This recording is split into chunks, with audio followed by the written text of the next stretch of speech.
my biggest mistake. Hi friends, welcome back to Career Edge Job Hunt Journey.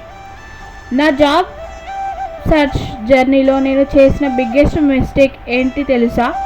జాబ్కి apply చేయడం కంటే ఎక్కువ time perfect resume create చేయడానికి spend చేశాను. Resume perfect అయ్యాక అప్లై చేస్తా అని వెయిట్ చేశాను, కానీ తర్వాత అర్థమైంది పర్ఫెక్ట్ రెజ్యూమ్ కోసం వెయిట్ చేయడం కంటే కన్సిస్టెంట్గా అప్లై చేయడం ఇంపార్టెంట్ అని. కాబట్టి ఇప్పుడు నేను ఓవర్ థింక్ చేయకుండా డైలీ అప్లై చేస్తున్నా. మీ బిగ్గెస్ట్ జాబ్ సెర్చ్ మిస్టేక్ ఏంటి? కామెంట్లో చెప్పండి. Follow Career Edge for more job updates and career tips. See you.